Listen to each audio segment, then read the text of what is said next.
امریکہ نے رپورٹ دی ہے کہ پاسداران انقلاب کے جنگجو یوکرین پہنچ گئے ہیں۔ یوکرین پر روسی حملے میں ایران کے ملوث ہونے کے ناقابل تردید شواہد تلاش کیے جا رہے ہیں۔ یورپی یونین نے بھی اعلان کر دیا ہے۔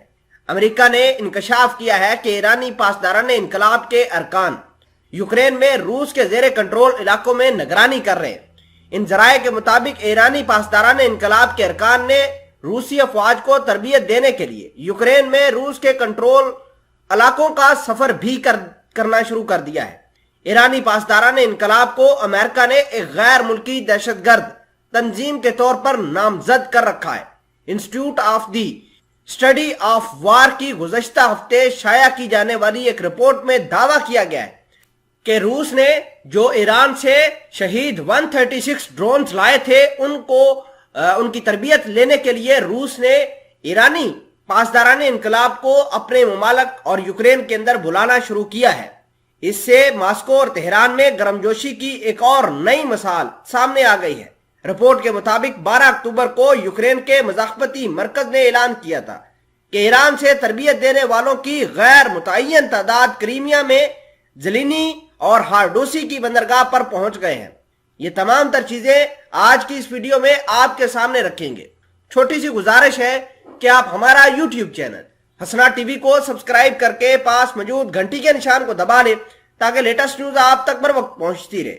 برطانیہ ڈیلی میئر نے اس خبر کی تصدیق کرتے ہوئے کہا ہے کہ کریمیا پہنچنے والے پاسداران انقلاب کی افراد کی تعداد 50 سے لے کر 150 بتائی جا رہی ہے۔ امریکی محکمہ دفاع نے کہا ہے کہ ان رپورٹس کے جواب میں اس کے پاس کہنے کو بہت کچھ ہے۔ دوسری جانب یورپی یونین نے اعلان کیا ہے کہ تہران نے بارہا یہ دعویٰ کیا ہے کہ وہ یوکرین میں روسی صدر ولادیمیر پوٹن کی جنگ میں ملوث نہیں ہوں گے، لیکن ناقدین نے اس صورتحال پر سوال اٹھا دیا ہے کیونکہ شاہید 136 طیارہ جیسے کامکازے ڈرون بھی کہا جاتا ہے اگلے مورچے پر دکھائی دینے لگے ہیں۔ ماسکو کو موسم گرما کے دوران ڈرونز موصول ہوئے تھے۔ شہید 136 ڈرونز کی تعیناتی کی کوشش کے دوران روسی افواج کو تکنیکی مسائل کا سامنا کرنا پڑ رہا تھا، تاہم روسی فوج نے ستمبر کے وسط میں ڈرونز کا استعمال کرنا شروع کیا اور اسی ستمبر کے اندر اطلاعات یہ آنا شروع ہو گئی کہ ایران پاسداران انقلاب کے جنگجوؤں کو اپنے ملک اور یوکرین کے اندر منگوا کے تباہی کروا رہا ہے۔ ایک اور رپورٹ کے اندر یہ دعویٰ کر دیا گیا ہے کہ ایرانی ڈرونز کا بنیادی آپریٹر صرف پاسداران انقلاب کے افراد ہیں، لہذا امکان ہے کہ ڈرونز کی تربیت دینے والے پاسداران انقلاب گروپ کے رکن ہوں یا کم از کم اس گروپ سے وابستہ ہوں گے۔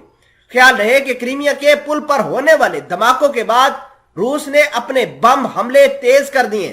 اس کے علاوہ خبر یہ بھی ہے کہ آئندہ آنے والے دنوں کے اندر یہ میزائل حملے، یہ ڈرونز حملے اور زیادہ تیز ہونے والے ہیں اور یورپ اپنا ایڑی چوٹی کا زور لگا کے ان حملوں کو روکنے کی کوشش کر رہا ہے، جس میں وہ ناکام ہو رہا ہے۔